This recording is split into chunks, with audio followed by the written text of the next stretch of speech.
The bread and butter exercise of the TRX is probably the TRX row. Anytime I'm going to pull myself in towards an anchor point, so the anchor point's up there, I'm just pulling my body in and coming back. Now, if I want to make it easier, I step further away. The further I step away, the more weight is going through my legs. The beauty of this is, say you're a few reps in, you go, oh, it's a bit easy this. You walk your feet in further. And only a few inches makes a big difference. That's what she said. With that in mind, you can just hold on, go through your reps, and even if you say you've got 12 reps and you start off and you go, oh, it's actually a bit too hard, you can just take a little bit off and then finish from there. And then you're just gonna pull your elbows apart, pull yourself in. Yeah, I can already see this is too easy, so we're gonna walk our feet in a bit more. We're going to pretend there's like 10 reps. You're going to feel like you're going to fall back. Have faith in your grip. Cool. And you want to keep tension on the handles at all time. Nice. Walk in a little bit further. That was like just moving your feet up and down. Come on, I reckon you can do this. Come on. There you go. I feel like I'm going to fall backwards.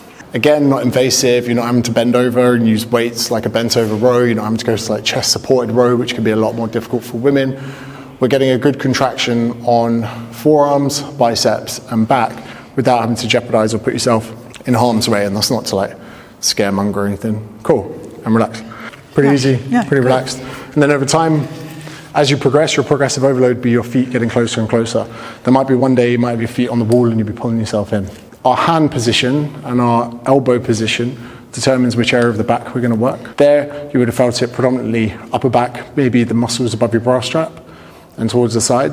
Now, if we wanted to, and again, most people aren't bodybuilders, but if you wanted to get some variation with it, you could turn your thumbs out, which we call supinating, and if you bring your elbows into your side here, you'd work a slightly different muscle group called the lats. So you see that I'm pulling my elbows in. So lengthen your arms, now turn your thumbs out, now pull your elbows in towards your side. That's it. And it's completely fine if you end up turning your hands over and then bringing them back. Nice. And then really let your elbows come in by your ribs. And now you feel that down the muscles that come down your sides. So let's say you're given 6 sets of TRX rows. You might go, okay, minute 1, I'm gonna pull a bit higher. Minute 2, I'm gonna go a little bit lower. Whatever area you fancy working on the day, you can work on. Cool, and relax. The last variation, that I wouldn't use too much weight, is where instead of pulling in towards the shoulder and chest line, we're going to pull up a bit higher. Not too much weight from here. You're almost going to pull up towards your ears.